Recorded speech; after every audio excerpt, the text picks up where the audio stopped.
اعوذ باللہ من الشیطان الرجیم بسم اللہ الرحمن الرحیم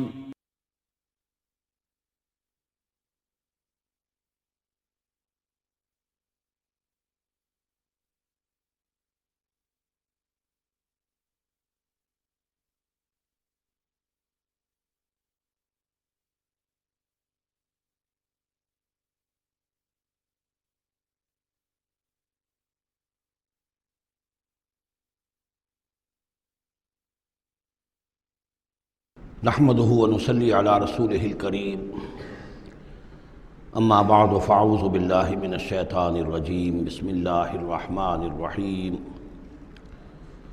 واتل ما اوحي اليك من كتاب ربك لا مبدل لكلماته ولن تجد من دونه ملتحدا واصبر نفسك مع الذين يدعون ربهم بالغداة والعشي يريدون وجهه ولا تعد عيناك عنهم تريد زینة الحیاة الدنیا ولا تطع من اغفلنا قلبه عن ذکرنا واتبع هواه وكان امره فرطا وقل الحق من ربكم فمن شاء فليؤمن ومن شاء فليكفر انا اعتدنا للظالمین نارا احاط بهم سرادقها صدق اللہ العظیم۔ اور پڑھا کرو اس میں سے کہ جو وحی کیا گیا ہے آپ کی جانب آپ کے رب کی کتاب میں سے، اس کی باتوں کا بدلنے والا کوئی نہیں، اور نہیں پاؤ گے تم اپنے لیے اس کے سوا کوئی اور جائے پناہ۔ تھامے رکھو، روکے رکھو اپنے آپ کو ان لوگوں کے ساتھ جو پکارتے ہیں اپنے رب کو صبح و شام اور چاہتے ہیں اس کی رضا، طالب ہیں اس کے روئے انور کے، اور نہ دوڑیں آپ کی نگاہیں ان سے ہٹ کر آپ کے دنیا کو یہ محسوس ہو، یہ مغالطہ ہو کہ ترید و زینت الحیات الدنیا۔ یہ ذرا مشکل مقام ہے قرآن مجید کا کہ بظاہر تو الفاظ یہ ہیں کہ آپ کی نگاہیں دنیا کی زیبائش اور آرائش کی تلاش میں ان فقراء اور غرباء سے ہٹ کر امراء کی طرف نہ اٹھیں، لیکن ظاہر بات ہے کہ حضور صلی اللہ علیہ وسلم کی یہ شان نہیں تھی، لہذا اس میں جو بات سمجھ میں آتی ہے وہ یہ ہے کہ ایسا نہ ہو کہ آپ کے التفات کی وجہ سے دنیا یہ محسوس کرے کہ ان کی نگاہ میں بھی وقت اور اہمیت جو ہے وہ دنیاوی مال و دولت اور اسباب کی ہے۔ کسی داعی حق کے لیے یہ معاملہ بہت ہی نازک ہوتا ہے کہ ایک طرف جو حالات و واقعات ہیں اس کے اعتبار سے، جو حقائق ہیں اس کے اعتبار سے، معاشرے کے جو اونچے طبقات ہوتے ہیں، جو وہاں سرداری یا کسی اور طرح کی سربراہی کے منصب پر فائز ہوں یا ان کے پاس فراوانی ہو دولت کی، اب ظاہر بات ہے کہ ان کا ایک اثر و رسوخ ہوتا ہے معاشرے میں۔ ان میں سے کوئی ایک شخص ایمان لے آئے تو وہ بہت سے لوگوں کے برابر ہو جائے گا، جیسے حضرت عمر رضی اللہ اور ابو جہل کو حضور نے دونوں کو پیش کیا اللہ کے سامنے کہ اللہ ان میں سے ایک کو ضرور میری جھولی میں ڈال دے۔ ظاہر بات ہے کہ اس سے اسلام کو تقویت حاصل ہوگی، اور اس سے یہ ہے کہ جن مسلمانوں پر کا قافیہ تنگ ہوا ہے، جن کو ستایا جا رہا ہے، اگر کوئی بڑا آدمی ایمان لے آئے گا تو ان کو بھی سہارا ملے گا، جیسے کہ حضرت عمر اور حضرت حمزہ کے ایمان لانے کے بعد جو غرباء تھے، فقراء تھے اور جو غلام تھے انہیں ستایا جا رہا تھا، انہیں کچھ ریلیف ملا ہے۔ اس حوالے سے ایک طرف تو اس کی ضرورت ہوتی ہے کہ ان کی طرف توجہ کی جائے، التفات رکھا جائے، تاکہ اگر وہ ایمان لے آئے تو اس سے ایمان کو بھی تقویت ہو، اسلام کو تقویت ہو، مسلمانوں کو بھی فائدہ پہنچے۔ دوسری طرف یہ اندیشہ ہوتا ہے کہ غرباء کا دل نہ دکھے۔ تیسری طرف یہ کہ لوگ یہ نہ سمجھیں کہ یہ بھی زیادہ جو ہے مدارات کرتے ہیں اور زیادہ التفات کرتے ہیں امراء کی طرف، اہم لوگوں کی طرف، گویا کہ ان کی نگاہوں میں بھی دنیا کی انہی چیزوں کی وقت ہے، انہی چیزوں کی اہمیت ہے۔ تو یہ تین طرف کے چیز سمجھیے کہ یہ چکی دو پارٹوں والی نہیں، تین پارٹوں والی ہے، کہ جس میں کوئی داعی جو ہوتا ہے وہ اس مخمصے میں آ جاتا ہے کہ ایک طرف تقاضا یہ ہے خود تحریک کا، دعوت کا، اس جد و جہد کا، اس کے تقاضے یہ ہیں کہ ان کی طرف التفات ہو، ان کی طرف توجہ کی جائے تاکہ ان میں سے کچھ لوگ ایمان لے آئیں تو کام میں سہولت حاصل ہو، مدد حاصل ہو، لیکن دوسری طرف یہ منفی دو اثرات بھی موجود ہیں۔ تو اس کے مابین جو ہے حکم دیا جا رہا ہے حضور صلی اللہ علیہ وسلم کو کہ بہرحال آپ یہ احتیاط کیجئے کہ یہ تاثر نہ ابھرنے پائے کہ محمد کے نزدیک بھی صلی اللہ علیہ وسلم اصل اہمیت جو ہے وہ دولت مند لوگوں کی ہے۔ ولا تطع من اغفلنا قلبه عن ذکرنا، اور مت کہنا مانیے ان لوگوں کا، یہ جیسا کہ میں نے بارہا عرض کیا ہے کہ دباؤ پڑ رہا تھا سرداران قریش کی طرف سے کہ کچھ ہماری بات مان لیجئے، کچھ ہم آپ کی مان لیں گے۔ تو یہاں گویا کہ اس پہ پھر متنبہ کیا جا رہا ہے کہ جن لوگوں کو دلوں کو ہم نے اپنی یاد سے غافل کر دیا ہے، محروم کر دیا ہے، آپ ان کی باتیں سنیں بھی مت، ان کی طرف دھیان بھی مت دیجیے۔ ولا تطع من اغفلنا قلبه عن ذکرنا واتبع هواه وكان امره فرطا وقل الحق من ربکم۔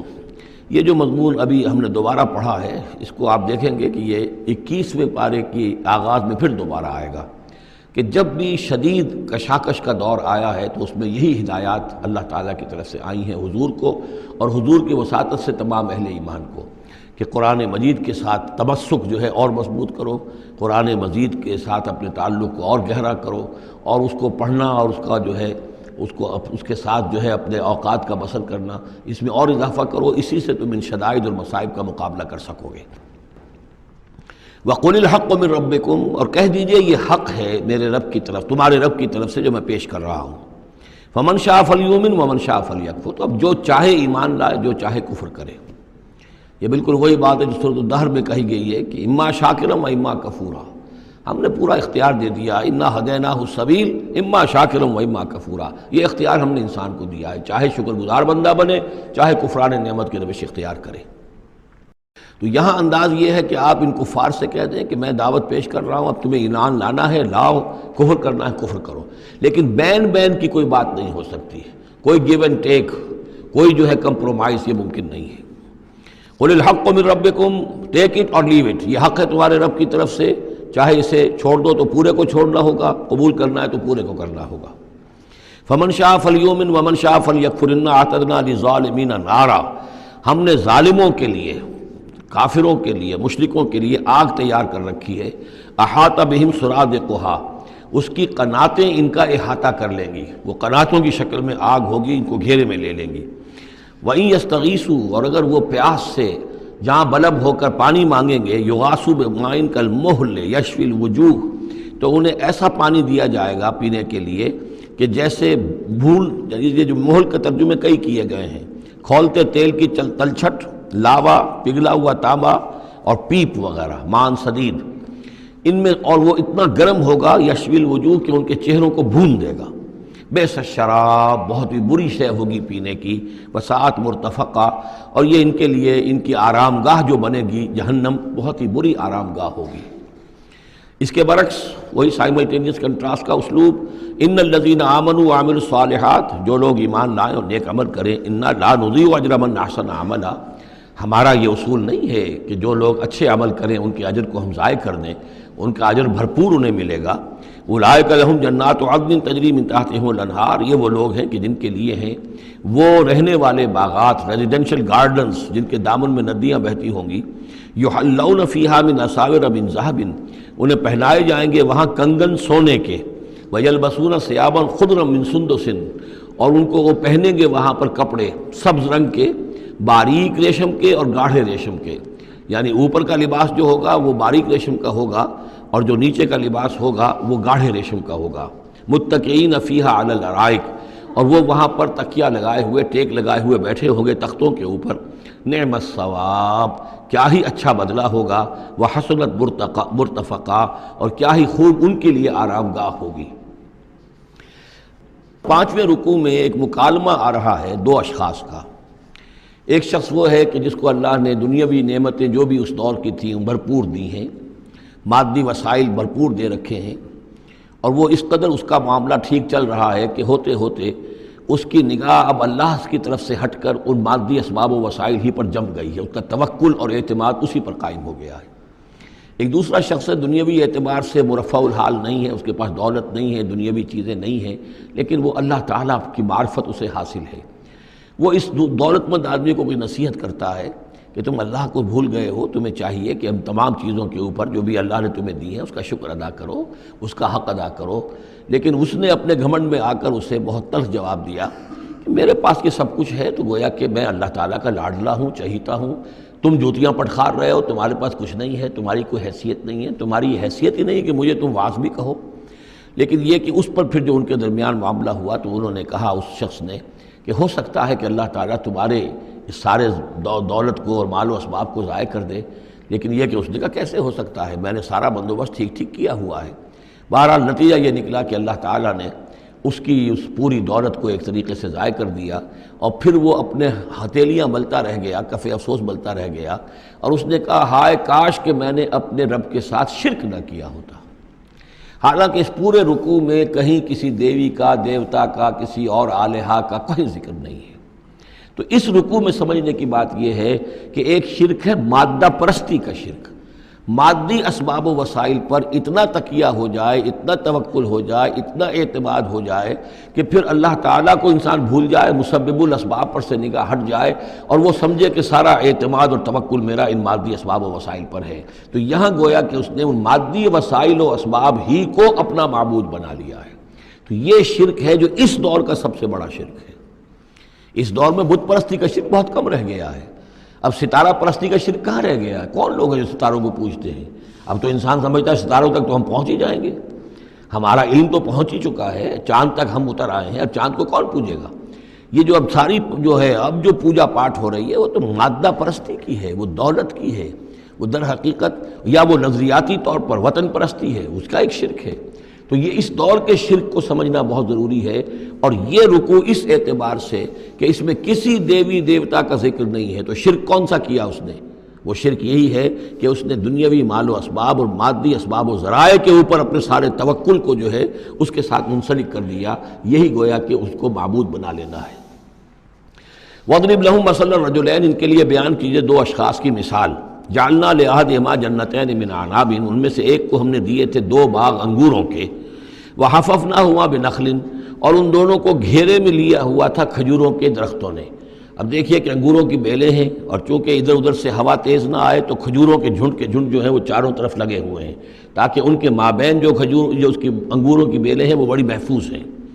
وجعلنا بینہما زرعا، ان کے درمیان کھیتی بھی تھی، یعنی یہ کہ اناج کا سامان بھی ہے اور انگوروں کی بیلیں بھی ہیں، اور یہ کہ کھجوروں کے درخت بھی ہیں۔ کلتا الجنتین آتت اکلہا، اور وہ دونوں باغات اپنا پھل دیتے تھے، ولم تظلم منہ شیئا، سال بسال پھل آ رہا ہے، سال ہر سال ہو گئے، ہر سال پھل آ رہا ہے، اس میں کوئی کمی نہیں کرتے تھے۔ جب یہ چیز چلتی رہتی ہے تو آدمی کا خود بخود ایک توکل جو ہے وہ اس چیز کے ساتھ وابستہ ہو جاتا ہے، وہ بھول جاتا ہے کہ اس کی اللہ تعالیٰ کے فضل و کرم سے ہے یا اللہ کے اذن سے ہے، بلکہ یہ کہ وہ انہی چیزوں کو سمجھ بیٹھتا ہے کہ یہ دائم ہے اور قائم ہے۔ وَفَجَّرْنَا خِلَالَهُمَا نَهْرًا، اور ہم نے ان کے مابین ایک نہر بھی نکال دی تھی، آب پاشی کا بھی پورا نظام موجود ہے۔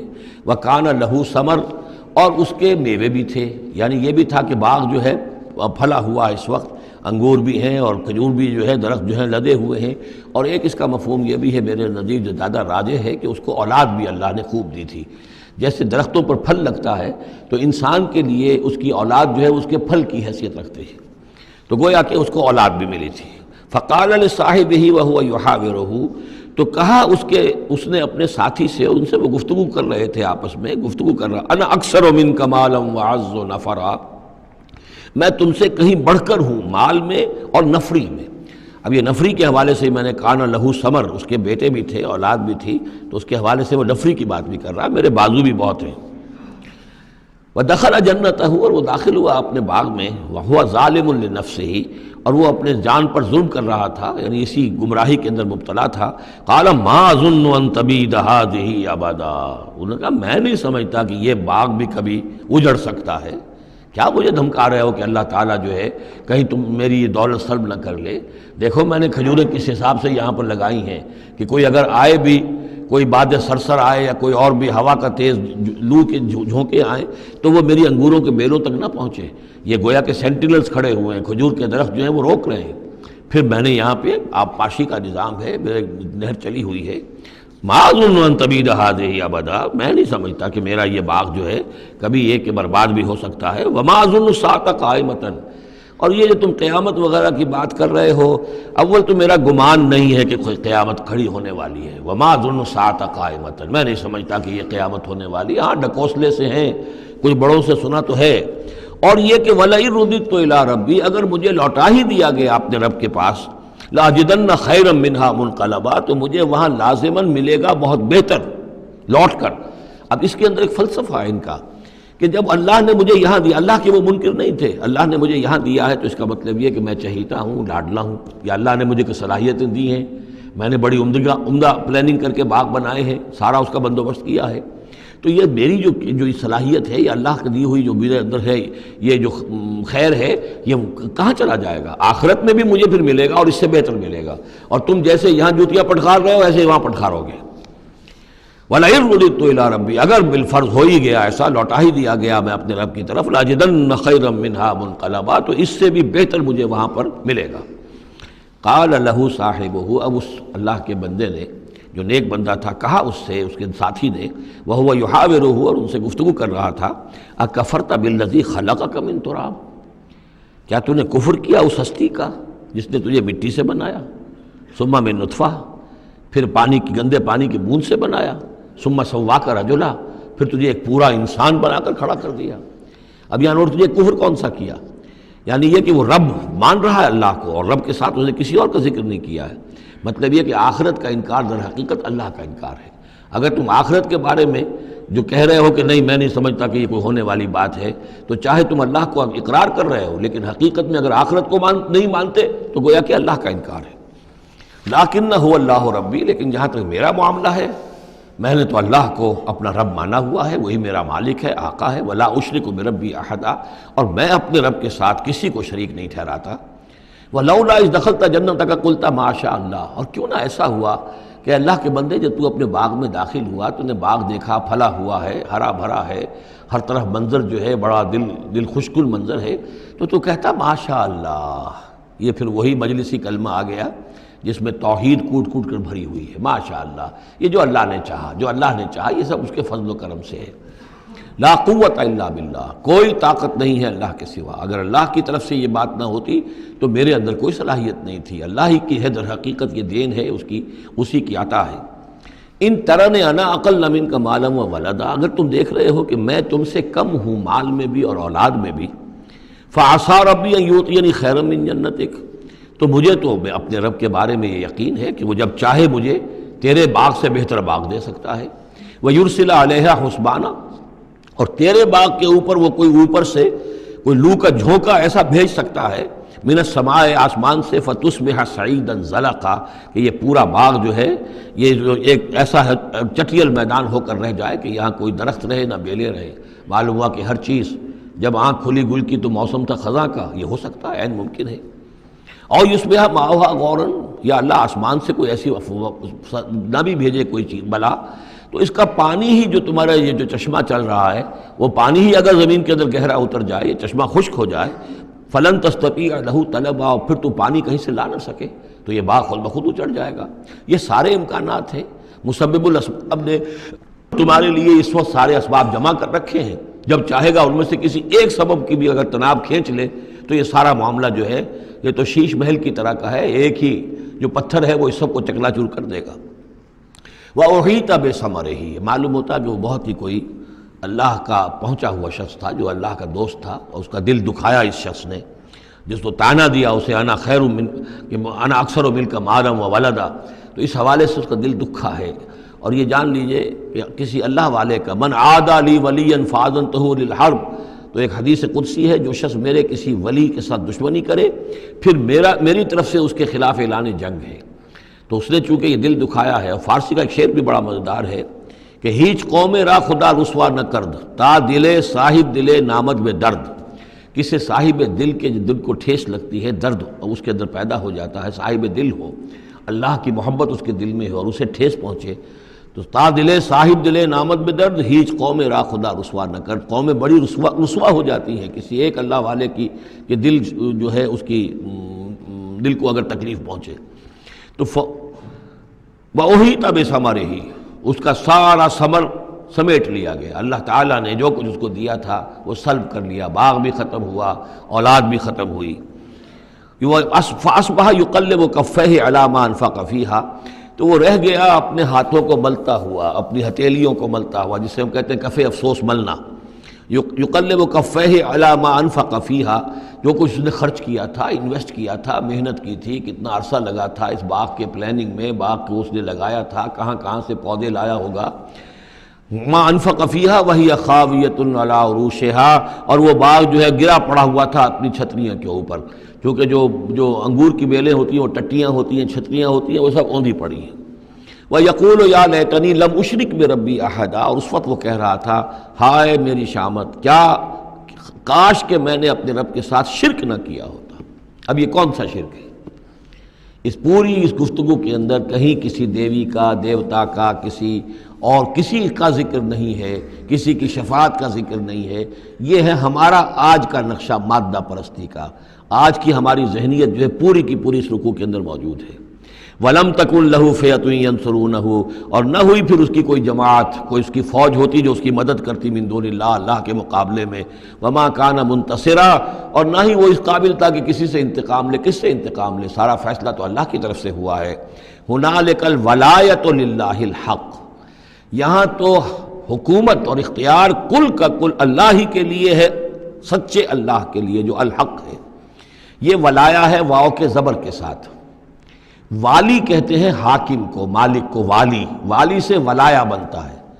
ولی کہتے ہیں دوست، پشت پناہ، اور اس سے ولایا بنتا ہے، ولایت باہمی۔ اللہ ولی الذین آمنوا یخرجہم من الظلمات الی النور، اور الا ان اولیاء اللہ لا خوف علیہم ولا هم یحزنون، یہ ولایت ہے واو کے زیر کے ساتھ۔ اور والی ہونا کسی کا، فلاں ملک کا والی فلاں تھا، یعنی وہاں کا حکمران تھا، بادشاہ تھا، تو یہاں کی بادشاہی، یہاں کا اختیار، ہنالک الولایۃ للہ الحق، کل ولایت اللہ ہی کے ہاتھ میں ہے۔ ہوا خیر ثوابا و خیر عقبا، یقیناً وہی بہتر ہے انعام دینے والا، اور وہی بہتر ہے نتیجے کے اعتبار سے، عاقبت کے اعتبار سے۔ وَاضْرِبْ لَهُم مَثَلَ الْحَیَاةِ الدُّنْیَا، اور ان کے لیے ذرا بیان کیجئے ایک مثال دنیا کی زندگی کے لیے۔ کَمَاءٍ أَنزَلْنَاهُ مِنَ السَّمَاءِ، جیسے پانی کہ ہم نے اتارا آسمان سے، فاختلط بہ نبات الارض، اس کے ساتھ رل مل کر زمین کا جو سبزہ ہے وہ نکل آیا۔ فاصبح حشیما تذروہ الریاح، اب یہ ایک لمبی بات ہے جسے مختصر کیا گیا کہ پھر کچھ عرصے کے بعد وہ سبزہ جو ہے وہ زرد پڑ جاتا ہے، پھر دھوپ کے اندر سوکھ کر پیلا ہو گیا، پھر چورا چورا ہو گیا، پھر وہ چٹیل زمین کی زمین رہ گئی۔ تو زندگی کا یوں سمجھیے کہ جیسے فصل لے لیجئے، کھیت کے اندر آپ نے بیج ڈالے ہیں، ہل چلایا ہے، پانی دیا ہے، اب فصل ہے، لہرا رہی ہے، ہریاول ہے، بڑا دل خوش کن منظر ہے۔ کچھ دنوں کے بعد اسی فصل کے اوپر جو زردی آ جاتی ہے، پھر وہ پک گئی ہے، اس کے بعد وہ کٹ جاتی ہے، کٹنے کے بعد پھر وہی منظر وہی ہے، وہی ویران منظر ہے، اور کہیں کہیں جو ہے وہ جو بھی توڑی کے تن کے کچھ پڑے ہوئے ہیں، اللہ اللہ خیر صلی اللہ۔ یہ جو سائیکل ہے، یہ پلانٹ لائف کی سائیکل ہے، 3 مہینے کی ہے، 4 کی ہے، 6 کی ہے، 7 کی ہے، یہی ہے نا۔ لیکن یہی سائیکل ایک بڑے پیمانے پر انسانی زندگی کی ہے۔ ایک بچہ پیدا ہوا، اس وقت جو ہے بڑی خوشیاں منائی گئیں، پھر وہ بڑا جوان ہوا، قوی ہوا، طاقت والا ہوا، پھر اس کے اوپر ادھیڑ ابھر آ گئی، بال میں سفیدی آ گئی، چہرے پر جو ہے وہ جھریاں پڑنی شروع ہوئیں، اس کے بعد پھر اس پر موت وارد ہوئی، پھر اسے قبر میں اتار دیا گیا، وہ مٹی سے تھا اور مٹی میں جا کر مل گیا۔ ایک ہی سپین ایک چل رہا ہے، سائیکل چل رہا ہے۔ یہ انسانی زندگی کا سائیکل ہے، اور یہ جو نباتاتی زندگی کا سائیکل ہے، فرق اس میں کچھ نہیں ہے۔ اوپر سے پانی آیا اور زمین کا سبزہ نکل آیا، اوپر سے روح آئی ہے، اور ہمارے یہ اجساد اس زمین سے نکلے ہوئے ہیں، ان دونوں نے مل کر ہمیں اس حیات دنیاوی کی ایک شکل دے دی ہے۔ روح اوپر سے آئی ہے، زمینی شے نہیں ہے۔ بولے روح من امر ربی، اور یہ کہ زمینی طور پر جو بھی کچھ ہے، جو نظام ہے یہاں کا، اس میں یہ ہمارا جسم بنتا ہے اپنے ماؤں کے پیٹوں میں، اور پھر یہ روح کے ساتھ مل کر اس دنیا کی زندگی کے اندر ایک جو ہے ایک وقفہ امتحان جو ہے اس کو بسر کر رہا ہے۔ وَاضْرِبْ لَهُم مَثَلَ الْحَیَاةِ الدُّنْیَا، ان کے لیے دنیا کی زندگی کی مثال بھی بیان کیجئے، کَمَاءٍ أَنزَلْنَاهُ مِنَ السَّمَاءِ، جیسے کہ پانی جو ہم نے اتارا آسمان سے، فاختلط بہ نبات الارض، تو پھر اس کے ساتھ سبزہ جو ہے زمین کا رل مل کر نکل آیا، فاصبح حشیما، پھر وہ ہو گیا چورا چورا، تذروہ الریاح، کہ جنہیں ہوائیں لیے اڑتی پھر رہی ہیں۔ وَكَانَ اللَّهُ عَلَىٰ كُلِّ شَيْءٍ مُقْتَدِرًا، اور یہ اللہ تعالیٰ جو ہے ہر شے پر قادر ہے، اس کے لیے جیسے یہ سائیکل چل رہا ہے تمہارا نباتاتی، ایسے ہی حیواناتی ہے، ایسا ہی تمہارا انسانی زندگی کا ہے۔ المال والبنون زینت الحیات الدنیا، یہ زینت کا لفظ 3 مرتبہ اس صورت میں آیا ہے، اور یہ اس کا عمود ہے، میں بتا چکا ہوں آپ کو۔ انا جعلنا ما علی الارض زینۃ لہا لنبلوہم ایہم احسن عملا، پھر آیا ترید و زینت الحیات الدنیا. نبی دیکھیے کہیں لوگوں کو گمان نہ ہو کہ محمد بھی دنیا کی زندگی کی زیبائش اور آرائش ہی پر رجھے ہوئے ہیں، معاذ اللہ صلی اللہ علیہ وسلم. اب یہاں فرمایا یہ دنیا کی زندگی جو تمہاری ہے اس میں اولاد اور مال یہ تمہارے لیے زیبائش ہے، آرائش ہے، لیکن کتنی دیر کی؟ صرف اس زندگی کا معاملہ ہے. اسی کے لیے یہ ساز و سامان ہے جو برت لو گے. یہ رشتے جو ہیں یہ بھی یہاں ہی کے لیے ہیں. آخر میں تو ظاہر بات ہے کہ پھر جو ہے تمہیں اکیلے جا کر پیش ہونا اللہ کی عدالت میں. نہ کوئی باپ تمہارا ساتھ دے گا، نہ کوئی بیوی ساتھ دے گی، نہ کوئی بیٹا ساتھ دے گا. کلہم آتی ہے یوم القیامت فردا. اگلی سورہ جو ہے سورہ مریم، اس کے اندر یہ بات آ رہی ہے. اکیلے اکیلے جو ہے پھر وہ اپنا پورا محاسبہ جو ہے اس کو فیس کرنا ہے.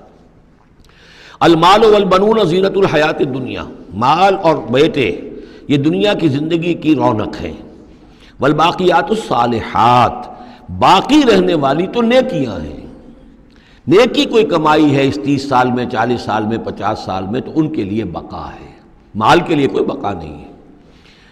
الباقیات الصالحات خیر عند ربک ثوابا وخیر عملا.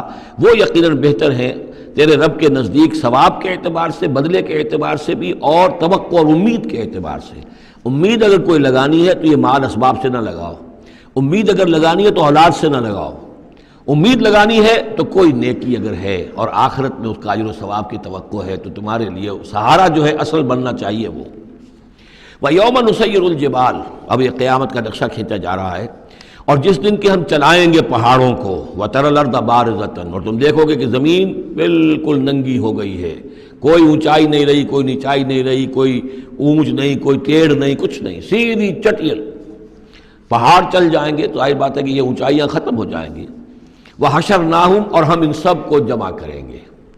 وَلَمْ نُغَادِرْ مِنْهُمْ أَحَدًا، اور ان میں سے ایک کو نہیں چھوڑیں گے. کوئی بھی نسل انسانی کا جو حضرت آدم سے لے کر اور قیامت کے آخری ساعت تک جو لوگ بھی پیدا ہوں گے سب کے سب موجود ہوں گے. وَعُرِضُوا عَلَىٰ رَبِّكَ صَفًّا، وہ پیش کیے جائیں گے اپنے رب کے سامنے صفیں باندھے ہوئے. لَقَدْ جِئْتُمُونَا كَمَا خَلَقْنَاكُمْ أَوَّلَ مَرَّةٍ، یہ پہلے بھی مضمون آ چکا ہے. آ گئے ہونا ہمارے پاس جیسے کہ ہم نے پیدا کیا تھا پہلی مرتبہ. پہلی مرتبہ کب؟ عالم ارواح میں. وہ اکٹھے تھے سب کے سب. بعد میں جو دنیا میں پیدائش ہماری ہوئی ہے یہ تخلیق ہے دوسری مرتبہ. یہ زمینی تخلیق کے ساتھ روح کو جوڑ کر جو ہے یہ ہمارا در حقیقت یہ تخلیق ثانی ہے. تخلیق اول جو ہے وہ تو ہماری ارواح کی شکل میں ہوئی، اور وہی شکل میں تھی کہ آدم سے لے کر اگر کل دنیا کی زندگی 15,000 برس ہو، فرض کیجئے آدم کے بعد سے لے کر قیامت تک، تو 15,000 برس تک جتنے انسان نسل آدم میں پیدا ہوئے بیک وقت وہ موجود تھے اس وقت بھی، اور بیک وقت موجود ہوں گے قیامت کے میدان میں بھی. لَقَدْ جِئْتُمُونَا، آ گئے ہو ہمارے پاس، کما خلقناکم اول مرہ، جیسے کہ ہم نے پیدا کیا تھا تمہیں پہلی بار. بل زعمتم ان لن نجعل لکم موعدا، اس وقت ہم نے تم سے ایک قول و قرار لیا تھا، الست بربکم قالوا بلا، لیکن اس دنیا کی زندگی میں تمہیں یہ گمان ہو گیا تھا کہ تمہارے لیے ہم کوئی وقت، وعدے کا وقت مقرر نہیں کریں گے، یعنی ملاقات نہیں ہوگی. تم بھول گئے تھے اس ملاقات کو، جی چرا رہے تھے ہم سے ملنے سے. الذین لا یرجون لقاءنا، جو ہم سے ملاقات کے امیدوار ہی نہیں ہیں، اس خیال ہی کو ذہنوں سے دور رکھتے تھے کہ کبھی اللہ کے حضور میں حاضری ہے. ووضع الکتاب، اور اعمال نامہ لا کر رکھ دیا جائے گا. وضع، اب وہ اعمال نامہ کیا ہوگا؟ کون سا جائنٹ قسم کا کوئی کمپیوٹر ہوگا؟ ہر فرد نوع بشر آدم کی ہر نسل کا اس میں پورا کارنامہ زندگی محفوظ ہوگا. آپ کو معلوم ہے جیسے کمپیوٹر کے اوپر ایک بٹن دبتا ہے اور وہ سب آ گیا، اور ایک بٹن دبے گا اس کا پورا جو چھپ کر بھی آ گیا. ایک ایک فرد کی پوری زندگی کا ریکارڈ موجود ہے. جیسا کہ میں نے کئی بار تک عرض کیا، ان چیزوں کا ماننا اب جتنا آسان ہو گیا ہے، آج سے 100 برس پہلے ماننا اتنا آسان نہیں تھا. کس قدر گہرے ایمان بالغیب کی ضرورت تھی. آج تو یہ چیزیں ہمارے حساب کتاب میں آ رہی ہیں. چھوٹے چھوٹے سے بٹن کی طرح کا تو ٹیپ ریکارڈر ہوتا ہے کہ آپ سے ملنے کے لیے کوئی آیا ہے آپ کو پتہ ہی نہیں، اور اس کا جو بٹن ہے جو کوڈ کا آپ بٹن سمجھ لیں وہ ٹیپ ریکارڈر ہے. وہ آپ کے ساتھ جو گفتگو ہو رہی ریکارڈ ہو رہی ہے آپ کو پتہ ہی نہیں. تو صورتحال یہ ہو چکی ہے. ذرا لگائیے کہیں پر اور آپ کو معلوم ہوگا کہ آپ کی ساری گفتگو سن لیجیے آپ. تو یہ ساری ریکارڈنگ کے ہر چیز محفوظ ہو رہی ہے. اعمال نامے میں ہر شے موجود ہے. ووضع الکتاب، اور وہ لا کر اعمال نامہ رکھ دیا جائے گا. کہیں سے وہ کمپیوٹر شاید کس جگہ پر ہے اور وہاں سے وہ انسٹال جو ہے وہاں سے لا کر میدان حشر میں ٹکایا جائے گا. ووضع الکتاب فتر المجرمین مشفقین مما فیہ، تم دیکھو گے اب مجرموں کو ڈر رہے ہوں گے، کانپ رہے ہوں گے کہ اس میں کیا کچھ ہے. وَيَقُولُونَ، اور وہ کہتے ہوں گے یا ویلتنا، ہائے ہماری شامت، ما لہذا الکتاب، یہ کیسا اعمال نامہ ہے، لا یغادر صغیرۃ ولا کبیرۃ، اس نے تو کسی چھوٹی سی چھوٹی بات کو نہیں چھوڑا، نہ کسی بڑی بات کو چھوڑا، الا احصاها، مگر یہ کہ اس کو محفوظ رکھا ہوا ہے. اس نے تو مائنیوٹس ڈیٹیلز کو بھی اومٹ نہیں کیا ہے. کیسا یہ اعمال نامہ، ما لہذا الکتاب لا یغادر صغیرۃ ولا کبیرۃ الا احصاها ووجدوا ما عملوا حاضرا، ما عملوا، اور وہ پائیں گے جو بھی عمل انہوں نے کیا ہوگا اسے موجود.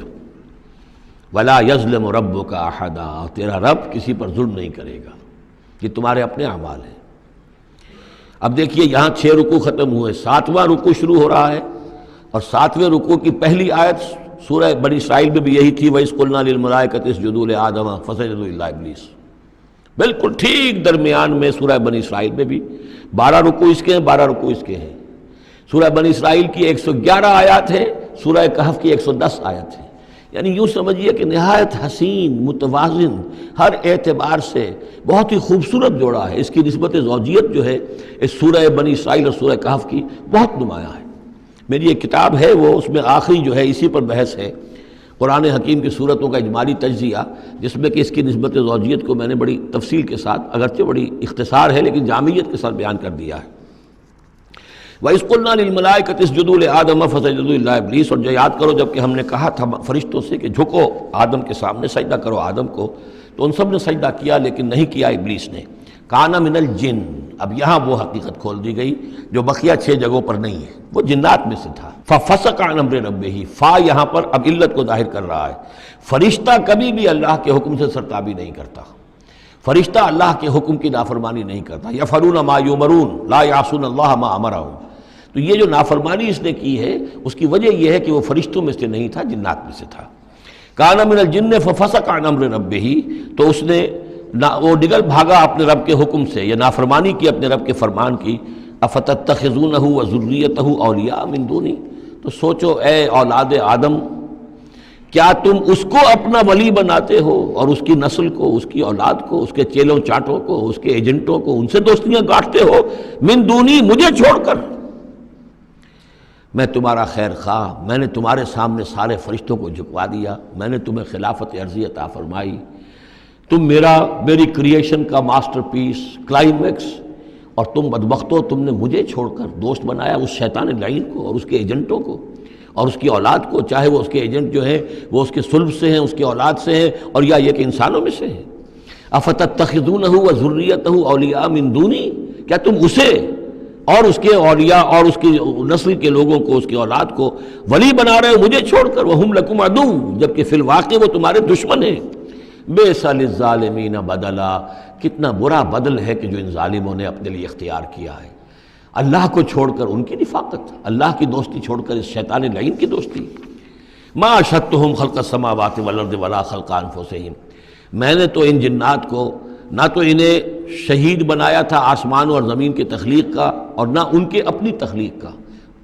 وما کنت متخذ المضلین عضدا، اور میں ایسے بہکانے والوں کو اپنا مددگار نہیں بنایا کرتا. یہ جو تم نے ان کو میرے برابر بنا دیا، اس کو مجھے چھوڑ کر انہیں ولی بنا لیا، ان کی دوستی کر رہے ہو، تو آسمان کی اور زمین کی تخلیق میں، بلکہ خود ان کی تخلیق میں وہ کوئی اس کے شاہد نہیں ہے.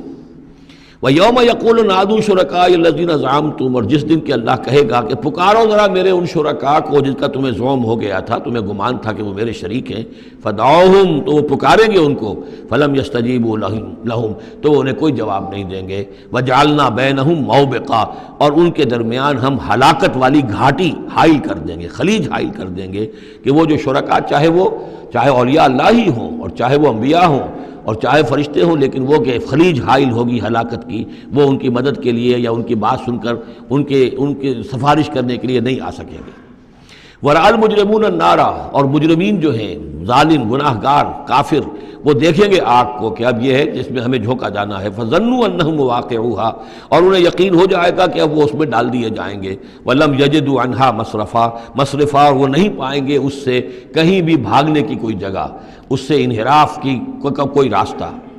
وَلَقَدْ صَرَّفْنَا فِي هَذَا الْقُرْآنِ لِلنَّاسِ مِنْ كُلِّ مَثَلٍ، یہ آیت جو کہ تو سورہ بنی اسرائیل میں بھی آیت نمبر 89 ہے، وہاں یہاں یہ آیت 54 ہے، لیکن فرق کیا ہے؟ وہاں ہے وَلَقَدْ صَرَّفْنَا فِي هَذَا الْقُرْآنِ مِنْ كُلِّ مَثَلٍ، وَلَقَدْ صَرَّفْنَا فِي الْقُرْآنِ، وہاں ذرا الفاظ کا تھوڑا سا فرق ہے، وَكَانَ الْإِنسَانُ أَكْثَرَ شَيْءٍ جَدَلًا، ہم نے اس قرآن میں کل کل مثالیں جو بیان کر دی ہیں لوگوں کی ہدایت کے لیے، لیکن یہ کہ وہاں ہے فَأَبَى أَكْثَرُ النَّاسِ إِلَّا كَفُورًا، لیکن اکثر لوگ جو ہیں وہ کفران نعمت ہی پر اڑے رہتے ہیں۔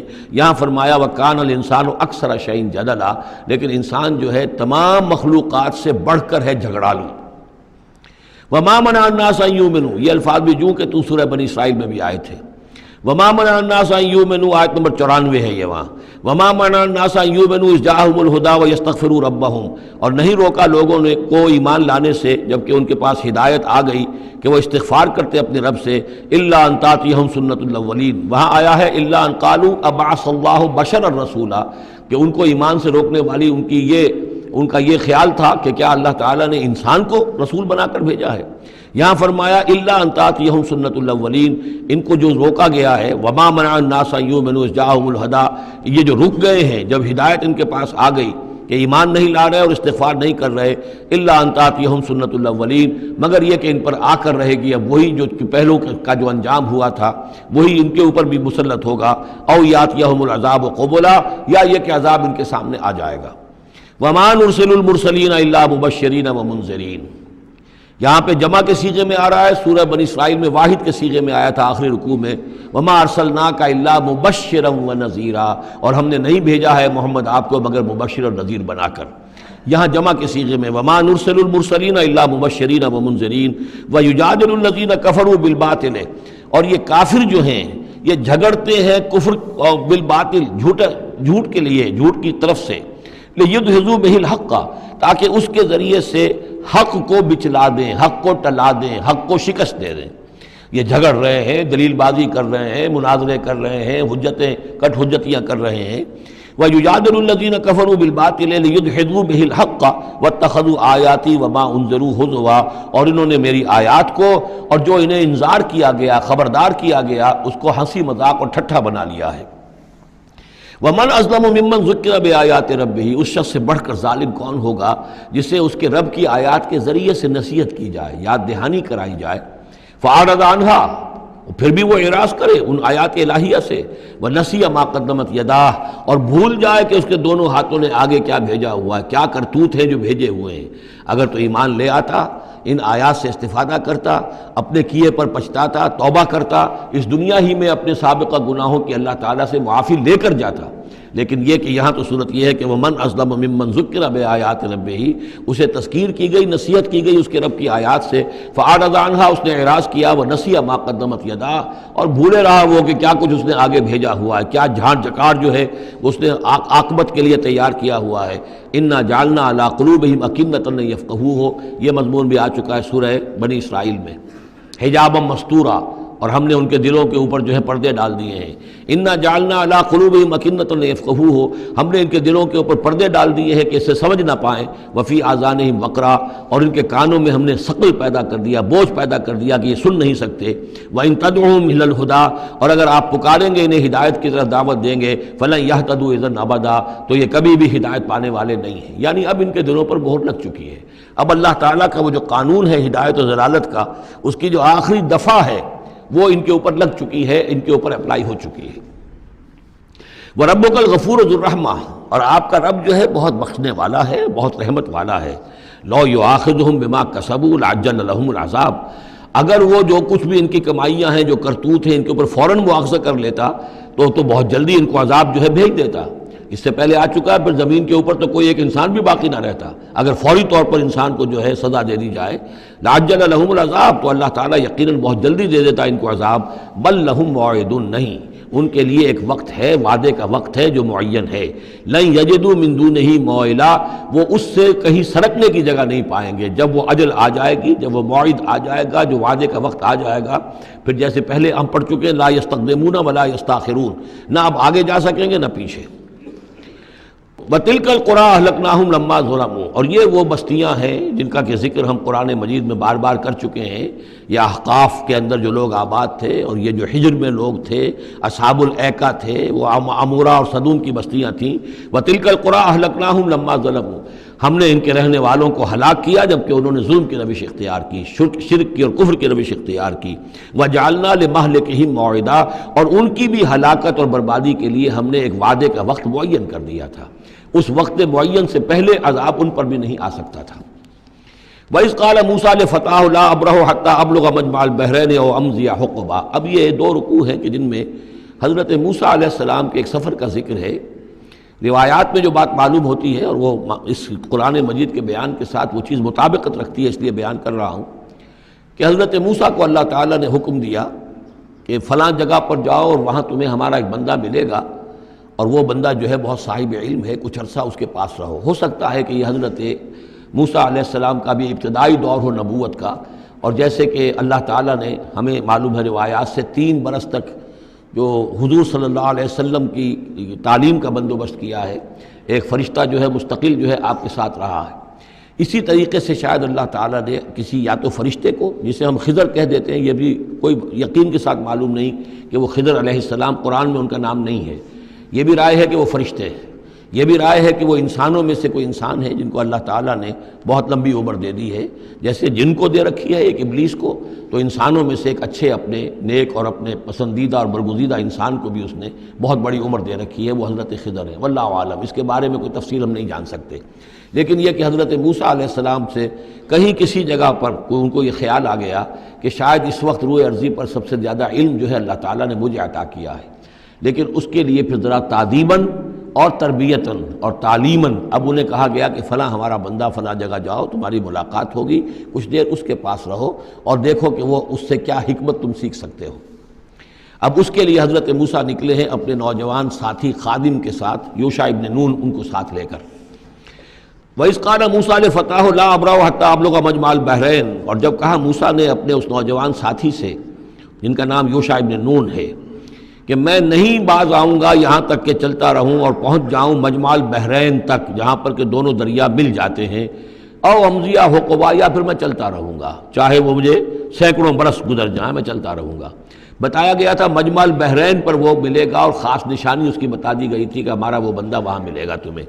اب مجمع البحرین پر بھی اختلاف ہے. ایک کا تو خیال یہ ہے، وہ جو نقشہ میں نے آپ کو دکھایا تھا، کہ یہ جو ریڈ سی ہے، اس کی جو 2 کھاڑیاں ہو جاتی ہیں، تو ان کا جو مقام اتصال ہے گویا کہ وہاں بھیجا گیا کہ یہاں پر. لیکن صحیح رائے زیادہ جو ہے وہ یہ ہے کہ یہ جو دریائے نیل آتا ہے مصر میں، تو یہ سوڈان سے آتا ہے، تو 2 دریا مل کر یہ دریا بنتے ہیں، النیل الازرق اور النیل الابیض. ایک سفید رنگ کا پانی ہے اور ایک بھی نیلے رنگ کا پانی ہے. یہ نقشہ ہمیں بھی اٹک پر نظر آتا ہے. دریائے سندھ جو تربیلا سے نکل کر پانی آتا ہے وہ نیلے رنگ کا ہے، اور جو دریائے کابل کا پانی آ رہا ہوتا ہے مغرب سے، تو اس کا وہ پانی گدلا ہے. اور کافی دور تک پھر ہمیں نظر آتا ہے کہ یہ دریائے کابل کا پانی چل رہا ہے گدلے رنگ کا، اور یہ صاف صاف پانی جو ہے دریائے سندھ کا چل رہا ہے. تو اسی طرح کا معاملہ وہاں پر ہے.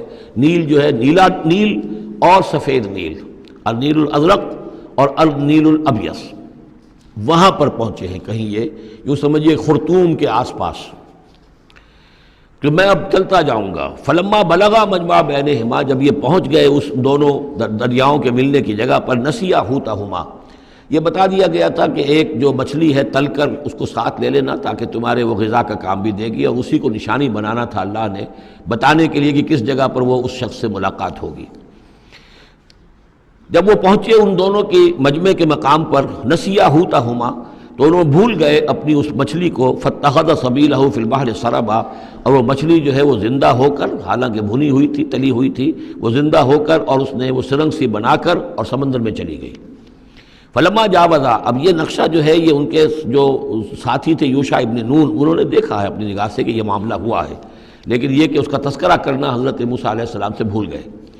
فلما جاوزا، جب وہ وہاں سے آگے نکل گئے، قال لفتاہ آتنا غداءنا، انہوں نے اپنے اس نوجوان ساتھی سے کہا، خادم سے، کہ بھائی ہمارا وہ کھانا لے آؤ، ناشتہ لے آؤ. لقد لقینا من سفرنا ھذا نصبا، اب ہمیں اس سفر سے کوئی تکان طاری ہو گئی ہے، ایگزاسشن ہو رہی ہے.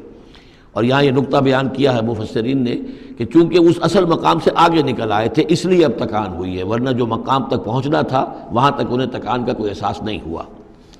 قال ارأیت اذ اوینا الی الصخرۃ، اس نوجوان نے یہ کہا خادم نے کہ آپ دیکھیے جب ہم اس چٹان کے پاس تھوڑی دیر کے لیے رکے تھے سستانے کے لیے، فإنی نسیت الحوت، تو میں اس مچھلی پر نگاہ رکھنا بھول گیا، اس کی حفاظت کرنا بھول گیا، وما انسانی الا الشیطان ان اذکرہ، اور شیطان نے مجھے بھلائے رکھا کہ میں آپ سے ذکر بھی نہیں کر سکا، واتخذ سبیلہ فی البحر، وہ تو زندہ ہو کر اور اس نے اپنا راستہ بنایا اور سمندر میں اتر گئی یا دریا میں اتر گئی۔ عجبا، بہت عجیب یہ واقعہ تھا جو پیش آیا تھا۔ قال ذالک ما کنا نبغی، اب حضرت موسیٰ نے کہا اسی کے تو ہم تلاش میں تھے، یہی تو نشانی بتائی گئی تھی کہ یہاں پر، اب چلو واپس وہیں۔ فارتدا علی آثارہما قصصا، تو وہ اب لوٹے اپنے نقوش پا کو دیکھتے ہوئے، چونکہ وہیں پہنچنا ہے اب جہاں پر کہ وہ مچھلی جو ہے وہ زندہ ہو کر اور دریا میں اتر گئی تھی۔ فوجد عبدا من عبادنا، اب جو وہاں پہنچے تو پایا ہمارے بندوں میں سے ایک خاص بندے کو، آتیناہ رحمتا من عندنا، ہم نے اسے رحمت عطا کی تھی خاص اپنے پاس سے، وعلمناہ من لدنا علما، اور اسے علم سکھایا تھا خاص اپنے پاس سے۔ یہ علم لدنی ایک اصطلاح ہے جو یہیں سے لفظ اخذ کیا گیا ہے۔ ایک علم وہ ہے جو ہم سیکھتے ہیں، جو بھی پڑھتے ہیں سیکھتے ہیں، تفسیر پڑھی ہے، عربی پڑھی ہے، نحو پڑھی ہے، فقہ پڑھی ہے، یہ علم حاصل ہو رہا ہے، یا جیوگرافی پڑھی ہے، تاریخ پڑھی ہے۔ ایک وہ علم ہے جو اللہ کسی کے دل میں ڈال دیتا ہے بغیر کسی مادی طور پر دنیاوی اعتبار سے کسی تحصیل علم کی مشقت سے گزرے ہوئے، اس کو علم لدنی کہتے ہیں۔ لدن کہتے ہیں نزدیک، لدن اللہ، لدنی ہم نے اپنے پاس سے، اپنے خاص خزانہ فضل سے، خاص خزانہ فیض سے اسے علم عطا کیا تھا۔ ہم نے اسے رحمت بھی دی تھی، آتیناہ رحمۃ من عندنا وعلمناہ من لدنا علما۔ قال لہ موسیٰ، ان سے کہا موسیٰ نے، هل اتبعک، اگر آپ اجازت دیں تو میں کچھ عرصہ آپ کے ساتھ رہوں، علی ان تعلمنی مما علمت رشدا، لیکن اس لیے اس شرط کے ساتھ کہ آپ مجھے بھی سکھائیں کچھ جو آپ کو علم دیا گیا ہے اور جو بڑی سعادت مجھے اللہ نے بتایا ہے کہ آپ کو اللہ نے بڑا عقل، بڑی سمجھ بوجھ اور بڑی حکمت عطا کی ہے۔ قال انک لن تستطیع معی صبرا، انہوں نے کہا کہ دیکھو تم میرے ساتھ رہ کر صبر نہیں کر سکو گے۔ وکیف تصبر علی ما لم تحط بہ خبرا، اور کیسے صبر کرو گے اس چیز پر کہ جس کا کہ علم تمہارے پاس نہیں ہے، جس کا تم نے احاطہ نہیں کیا ہے، تمہیں تو بات بڑی غلط لگے گی، عجیب سی لگے گی۔ قال ستجدنی انشاءاللہ صابرا، حضرت موسیٰ نے کہا کہ نہیں انشاءاللہ آپ مجھے صابر پائیں گے، میں صبر کروں گا، ولا اعصی لک امرا، اور میں آپ کی کسی حکم کی خلاف ورزی نہیں کروں گا۔ اب دیکھیے یہاں انشاءاللہ صبر کے ساتھ تو آ گیا، ولا اعصی لک امرا، آپ کے حکم کی خلاف ورزی نہیں کروں گا، یہاں انشاءاللہ نہیں آیا ہے، اور اسی میں خلاف ورزی ہو گئی، یعنی یہ کہ انہوں نے جو حکم دیا تھا پھر اس کی وہ پابندی نہیں کر پائے۔ ولا تقولن لشیء انی فاعل ذلک غدا، اس کے ساتھ اس کو جوڑ لیجئے جو ہم پڑھا ہے اسی صورت میں، حضور سے کہا گیا تھا کبھی نہ یہ کہیے گا، یہاں بھی کہتے ہیں انشاءاللہ میں کوشش کروں گا، انشاءاللہ اللہ تعالیٰ کے فضل و کرم سے میں آپ کے حکم کی خلاف ورزی نہیں کروں گا۔ قال فإن اتبعتنی، اب یہ حکم ہے ان کا، انہوں نے کہا کہ اگر تم میرے ساتھ چلنا چاہتے ہو، رہنا چاہتے ہو، فلا تسألنی عن شیء، تو کسی چیز کے بارے میں مجھ سے خود مت پوچھنا، حتی احدث لک منہ ذکرا، یہاں تک کہ میں خود اس کے بارے میں کوئی تذکرہ کروں، بس دیکھتے جاؤ جو بھی میرے ساتھ ہو رہا ہے، دیکھتے رہو، آبزرو کرو، چپ رہو، خاموش رہو، میں جب مناسب سمجھوں گا جو اصل حکمت ہے ان چیزوں کی کہ جو تمہارے مشاہدے میں آئیں گی وہ میں تمہیں بتا دوں گا، لیکن تم مجھ سے سوال نہیں کرو گے۔ فانطلقا، اب وہ دونوں چلے، گویا کہ حضرت موسیٰ نے وہ بات مان لی۔ حتی اذا رکبا فی السفینۃ، یہاں تک کہ جب وہ دونوں سوار ہوئے کشتی میں، خرقہا، اب ان صاحب نے، یہ جو صاحب موسیٰ انہیں کہیں یا حضرت خضر کہیں، انہوں نے کشتی کا ایک تختہ اکھاڑ دیا۔ قال خرقتہا لتغرق اہلہا، اب حضرت موسیٰ علیہ السلام کہاں خاموش رہنے والے تھے، اتنا غلط کام کر رہے ہو، تم ساری کشتی کو ڈبونا چاہتے ہو، کیا تم نے توڑ ڈالا ہے، پھاڑ دیا ہے اس کشتی کو تاکہ غرق کر دو اس کے اندر جو سوار ہیں ان سب کو؟ لقد جئت شیئا امرا، یہ تو آپ نے ایک بہت غلط کام کیا، بہت بھاری ایک جرم ہے جو آپ سے سرزد ہوا ہے۔ قال الم اقل انک لن تستطیع معی صبرا، انہوں نے کہا کیا میں نے نہیں کہا تھا کہ تم میرے ساتھ صبر نہیں کر سکو گے؟ تو اصل بات سمجھ لیجئے وہ کیا ہے کہ دنیا میں جو ظاہر میں کوئی عمل ہو رہا ہوتا ہے ہم اس کو دیکھتے ہیں، اس کے پیچھے اللہ کی کیا مشیت کام کر رہی ہے وہ ہمیں نظر نہیں آتی۔ بظاہر کوئی شے ہمارے لیے بری ہے، اس کے پیچھے کوئی خیر آ رہا ہے، ہم اس بری چیز کو برا سمجھ کر اور وہ ہم جو ہے نالا و شیون کا معاملہ اختیار کر لیتے ہیں۔ عسیٰ ان تکرہوا شیئا وہو خیر لکم وعسیٰ ان تحبوا شیئا وہو شر لکم واللہ یعلم وانتم لا تعلمون۔ یہ ہے اصل میں وہ بات کہ جو سورہ بقرہ میں ہم نے پڑھی تھی۔ ہو سکتا ہے تم کسی چیز کو برا سمجھو جبکہ حقیقت میں وہ تمہارے لیے بہتر ہو، اور ہو سکتا ہے کہ تم کسی چیز کو اچھا سمجھو، حقیقت میں تمہارے لیے وہ مضر ہو۔ اللہ جانتا ہے، تم نہیں جانتے۔ تو تفویض الامر ہونا چاہیے اللہ کی طرف، اے اللہ جو تجھے میرے لیے پسند ہے۔ لیکن یہ جو بھی فرشتے کر رہے ہوتے ہیں، اور ظاہر بات ہے یہ بھی ہو سکتا ہے فرشتے ہوں یا اولیاء اللہ میں سے کسی کی روح ہے، تو جیسا کہ شاہ ولی اللہ کا قول میں نے آپ کو سنایا ہے کہ وہ بھی ملائکہ کے طبقہ اسفل میں شامل ہو جاتے ہیں، اور وہی اللہ تعالیٰ کے احکام کی جو ہے تنفیذ کرتے ہیں۔ تو یہ شرعی احکام نہیں ہے، یہ تکوینی احکام ہے۔ کسی کا بچہ جو ہے چھت کے اوپر سے گرا مر گیا، اب وہ تو چیخ رہا ہے، ماں بھی چیخ رہی ہے، بہن بھائی بھی چیخ رہے ہیں۔ اب کیا پتا کہ یہ بچہ جو ہے اگر بڑا ہو جاتا تو یہ ماں باپ کے لیے سہان روح ہوتا۔ اللہ نے ان کے لیے خیر کیا ہے کہ اس بچے کو اس وقت لے لیا ہے، لیکن انہیں تو پتہ نہیں کہ آئندہ کیا ہونا تھا۔ تو ہم ظاہر کو دیکھ کر جو ہے گھبرا جاتے ہیں اور اس کو اپنے لیے برا سمجھ بیٹھتے ہیں، جبکہ اللہ تعالیٰ کی بیدک الخیر، اللہ کے ہاتھ میں خیر ہی خیر ہے، لیکن ہماری شارٹ سائٹڈنس ہے کہ جس کی وجہ سے ہم چیزوں کو کسی اور رنگ میں لے رہے ہیں۔ اس کے لیے یہ 3 واقعات ہیں کہ جو انہوں نے دکھائے گئے۔ قال لا تؤاخذنی بما نسیت ولا ترہقنی من امری عسرا، تو انہوں نے کہا، حضرت موسیٰ نے عرض کیا لا تؤاخذنی بما نسیت، مجھ سے مواخذہ نہ کیجئے اس پر کہ میں بھول گیا کہ میں نے آپ سے وعدہ کیا تھا کہ میں آپ سے کوئی سوال نہیں کروں گا، ولا ترہقنی من امری عسرا، اور نہ دباؤ ڈالیے مجھ پر میرے معاملے میں کچھ زیادہ سختی نہ کیجئے۔ ایسا نہ ہو کہ ایک ہی دفعہ کی میری اس غلطی کے اوپر کہتے ہیں جاؤ اب یہاں سے، بلکہ ذرا یہ نرمی کیجئے۔ فانطلقا، اب پھر چلے دونوں، حتی اذا لقیا غلاما قتلہ، جب ایک نوجوان سے ملاقات ہوئی اس نے قتل کر دیا اس کو، حضرت خضر نے۔ قالا قتلت نفسا زکیۃ بغیر نفس، حضرت موسیٰ علیہ السلام پھر بولے یہ کیا کیا آپ نے؟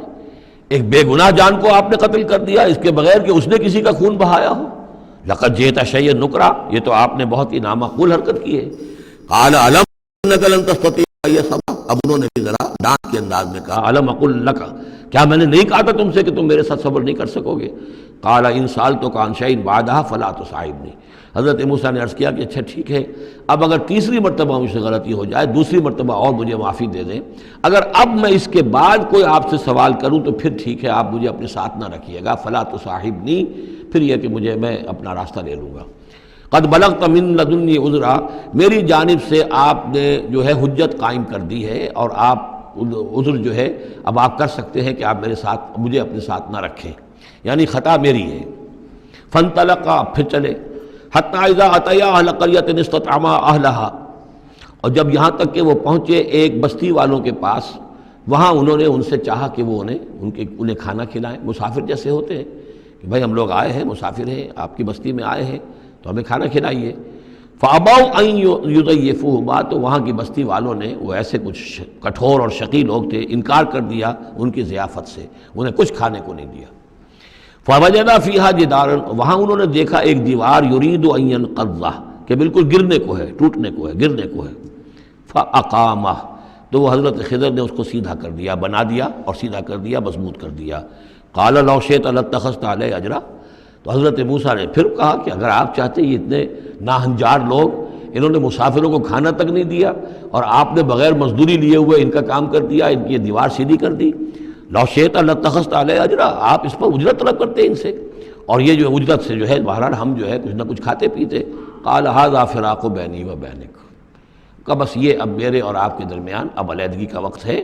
سأنبئک بتأویل ما لم تستطع علیہ صبرا، اب میں تمہیں بتائے دیتا ہوں اصل راز اور حقیقت ان چیزوں کا جس پر کہ آپ صبر نہ کر سکے۔ اما السفینہ، جہاں تک اس کشتی کا معاملہ ہے، فکانت لمساکین یعملون فی البحر، تو یہ ان مزدوروں کی ملکیت تھی کہ جو دریا میں محنت کرتے ہیں، جیسے کشتی ہے ادھر سے ادھر اتار دیا، دو پیسے لے لیے، ایک پیسہ لے لیا، یہ مزدوری کر رہے ہیں، ان کے لیے گویا کہ کمائی کا اور ان کی معاش کا یہی ذریعہ ہے۔ فاردت ان اعیبھا، میں نے یہ چاہا کہ اس کو عیب دار کر دوں۔ وَكَانَ وَرَاءَهُمْ مَلِكٌ يَأْخُذُ كُلَّ سَفِينَةٍ غَصْبًا، جبکہ آگے جو ہے ایک بادشاہ تھا، حاکم تھا، جو ہر کشتی کو کہ جو ثابت و سالم ہے اسے وہ غصب کر رہا ہے، اس کو جو ہے کنفسکیٹ کر رہا ہے، جیسے آج کل بھی ہوتا ہے ہمارے ہاں، وہ ویگنز جو ہیں وہ پولیس والے روک لیتے ہیں تو اسی طریقے سے وہ جو ہے قبضہ کر رہا ہے ان پر، یاخذ کل سفینۃ غصبا۔ اب وہ دیکھے گا کہ یہ تو ٹوٹی ہوئی کشتی چھوڑ دے گا، تو کشتی میں ایک تختہ لگا لینا تو آسان کام ہے، پوری تختی جا رہی تھی تو میں نے ایک تختہ جو ان کا جو ہے توڑ دیا ہے تاکہ اسے ناقص سمجھ کر وہ بادشاہ جو ہے اسے ریجیکٹ کر دے اور اس کشتی کو نہ لے، تو ان مزدوروں کی پوری کشتی بچ جائے۔ ایک تختہ توڑنے سے تختی بچتی ہے، اور یہ سالم رہتی تختی تو پوری کشتی جا رہی تھی۔ تو میں نے ان کے خیر کے لیے کیا ہے، جس کو تم نے یہ سمجھا کہ شاید میں لوگوں کو ہلاک کرنے کے لیے میں نے یہ قدم اٹھایا ہے۔ وَأَمَّا الْغُلَامُ، اور جہاں تک اس لڑکے کا معاملہ ہے، نوجوان کا، فَكَانَ أَبَوَاهُ مُؤْمِنَيْنِ، اس کے والدین بڑے نیک اور صالح ہیں، والدین دونوں کے دونوں۔ فَخَشِينَا أَن يُرْهِقَهُمَا طُغْيَانًا وَكُفْرًا، اب ظاہر بات ہے کہ حضرت خضر کو معلوم ہوگا کہ اس کے جینز اچھے نہیں ہیں، بڑے شرارتی قسم کے جین اس کے اندر ہیں، اور یہ جب جوان ہوگا تو یہ آوارہ ہو کر اٹھے گا اور بہت سخت ہوگا اور اپنے والدین کے لیے سوہان روح بن جائے گا۔ یرہقہما طغیانا و کفرا، ناشکری اور زبردستی کر کے ان کو عاجز کرے گا، ستائے گا۔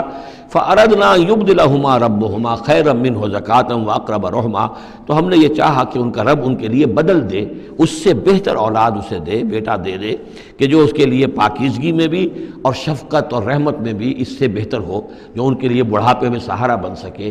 تو ہم نے صرف یہ کیا ہے کہ یہ بچہ جو ہے وہ یہ ساری چیزیں جو اللہ کے حکم سے میں کر رہا ہوں، یہ گویا کہ تکوینی امور ہیں جو ہو رہے ہیں، یہ تشریعی امور نہیں ہے، تم شریعت کے حوالے سے دیکھ رہے ہو، اور میں یہ تکوینی معاملات کر رہا ہوں اللہ کے حکم کے مطابق۔ اور یہ در حقیقت رحمت ہے، جس کو کہ لوگوں نے یہ سمجھا ہوگا جن کا بچہ جو والدین کا فوت ہو گیا تو ان کے اوپر تو پہاڑ ٹوٹ پڑا ہوگا غم کا، لیکن اصل میں اللہ تعالیٰ نے یہ ان کے خیر کے لیے کیا۔ وَأَمَّا الْجِدَارُ، اور جہاں تک اس دیوار کا معاملہ ہے، فَكَانَ لِغُلَامَيْنِ يَتِيمَيْنِ فِي الْمَدِينَةِ، تو یہ دو غلام لڑکوں کی دیوار ہے جو شہر میں رہتے ہیں۔ وَكَانَ تَحْتَهُ كَنْزٌ لَهُمَا، اور اس دیوار کی جڑ میں ان کے لیے ایک دفینہ ہے۔ وَكَانَ أَبُوهُمَا صَالِحًا، اور ان کا باپ جو ہے وہ بہت نیک آدمی تھا، باپ نیک تھا، عین وہ جو سمجھئے کہ کسی جوانی میں یا کوئی وقت جو ہے وہ اس کی موت کا وقت آ گیا، بچے چھوٹے چھوٹے تھے، اس نے کچھ اپنی پونجی جو ہے گھر کے اندر ایک دیوار کی جڑ کے اندر بنیاد کے اندر دفن کر دی، یہ بڑے ہو جائیں بچے یہ نکال لیں۔ اب چونکہ وہ نیک تھا لہذا اللہ تعالیٰ کی طرف سے اس کا اہتمام ہو رہا ہے۔ دیوار اگر اس وقت گر گئی ہوتی تو یہ خزانہ ظاہر ہو جاتا، اور ابھی وہ بچے جو ہیں وہ چھوٹے ہیں، تو لہذا یہ لوگ جو ہیں بستی والے کتنے ناہنجار ہیں جنہوں نے ہمیں کھانے کو نہیں دیا ہے، وہ کیا یتیموں کے اس مال کا لحاظ کریں گے؟ وہ سارا کا سارا اس مال کو قبضہ کر لیں گے۔ تو میں نے وہ دیوار بنا دی ہے۔ کان ابوہما صالحا، ان کا باپ بہت نیک آدمی تھا۔ فاراد ربک یبلغا اشدہما، تو آپ کے رب کا یہ فیصلہ ہوا کہ یہ دونوں بچے جو ہیں اپنی پوری جوانی کو، پختگی کو، بلوغت کو پہنچ جائیں۔ ویستخرجا کنزہما، اور پھر وہ اپنا خزانہ نکال لیں۔ رحمتا من ربک، یہ تینوں امور آپ کے رب کی رحمت کا منظر ہے۔ بظاہر جو بھی نظر آ رہا ہے، تو دنیا میں جو حالات و واقعات ہو رہے ہیں یہ حقیقت دنیا کے اعتبار سے ہم اس کے ظاہر کو دیکھتے ہیں، اور ظاہر کے حوالے سے ہی دل گرفتہ ہو گئے، رنجیدہ ہو گئے، نقصان ہو گیا، یہ ہو گیا۔ ہاں اے فلک پیر جواں تھا ابھی عارف، کیا تیرا بگڑتا جو نہ مرتا کوئی دن اور، مرثیوں پر مرثیے کہے جا رہے ہیں، یہ سب کچھ ہوتا ہے، لیکن یہ کہ یہ پتہ نہیں ہوتا کہ اللہ تعالیٰ کی طرف سے جو بھی ہے وہ خیر ہے، اسی میں بھلائی ہے۔ تو بندہ مومن کا کام کیا ہے؟ تفویض الامر الی اللہ، اپنے معاملات کو اللہ کے حوالے کر دے، راضی برضائے رب، جو اللہ کی طرف سے آیا کہ ہر ساقی ماریخت عین الطاف است، رحمتا من ربک، یہ سب کچھ رحمت تھا، رحمت ہے آپ کے رب کی طرف سے۔ وما فعلتہ عن امری، یہ میں نے اپنے جی سے نہیں کیا ہے، میرا فیصلہ نہیں ہے۔ یعنی یہ جو بھی تھے، چاہے فرشتے تھے اور چاہے کوئی نیک انسان ہے جنہیں اللہ نے بہت لمبی زندگی دے دی ہے، چاہے یہ کوئی روح ہے کہ جو انسانی شکل میں پھر آ گئی ہے، کہ جو اللہ تعالیٰ نے کسی ولی اللہ کی روح کو جو ہے وہ طویل زندگی دے رکھی ہے، کوئی بھی ہے، اس سے کوئی فرق واقع نہیں ہوتا، لیکن یہ کہ وہ در حقیقت کارکنان قضاء و قدر کی فوج میں ریکروٹ ہو گئے۔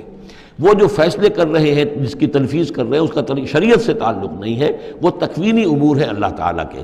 ذالک تعویل ما لم تستطع علیہ صبرا، یہ ہے تعویل، یہ ہے اصل حقیقت، یہ ہے اصل راز ان چیزوں کا جس پر کہ اے موسیٰ تم صبر نہ کر پائے۔ اب اس کے بعد جو ایک رکوع میں واقعہ آ رہا ہے ذوالقرنین کا، تو جو بھی 1-2 منٹ ہمارے پاس ہے اس میں میں تھوڑی سی تمہید بیان کیے دیتا ہوں کہ تو ایک سوال یہ بھی تھا کہ ذوالقرنین کون ہے؟ یہ کون ہے؟ یہ سمجھیے کہ اس صدی تک تقریباً 1300 برس تک ہمارے مفسرین ان کے علم میں نہیں تھا کہ کوئی اتنا بڑا بادشاہ رہا ہو جتنا بڑے بادشاہ کا ذکر ابھی ذوالقرنین کے حوالے سے آئے گا۔ تو تو لہٰذا لوگوں نے یہ سمجھا عام طور پر کہ سکندر اعظم، یہی معلوم تھا سکندر بہت بڑا فاتح تھا، وہ مقدونیہ سے چلا یونان سے اور دریائے بیاس تک آ گیا، کتنا بڑا، تو اس کو، لیکن یہ کہ اس کی سیرت و کردار جو ہے جو سکندر کی معلوم ہے، اس کی کوئی مناسبت ذوالقرنین کے اس کردار سے نہیں ہے۔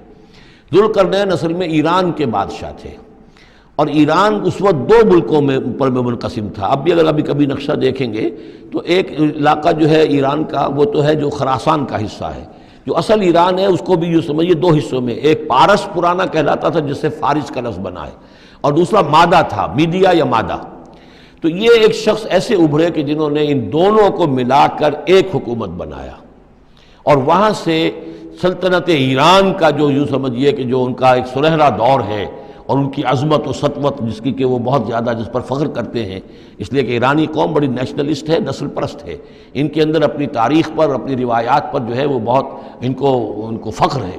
تو وہاں سے وہ دور شروع ہوا، اور انہوں نے پھر اس علامت میں کہ میں نے دو ملکوں کو جوڑ کر ایک بنایا ہے، اپنے تاج کے اندر دو سینگ لگا لیے تھے، اور وہ جو ہے ذوالقرنین یہ لقب ان کا ہو گیا تھا۔ اس کے حوالے سے سوال کیا گیا، اور اس کے بارے میں تفصیل جو اگلے رکوع میں آئے گی۔ بارک اللہ لی و لکم فی القرآن العظیم و نفعنی و ایاکم بالآیات والذکر الحکیم۔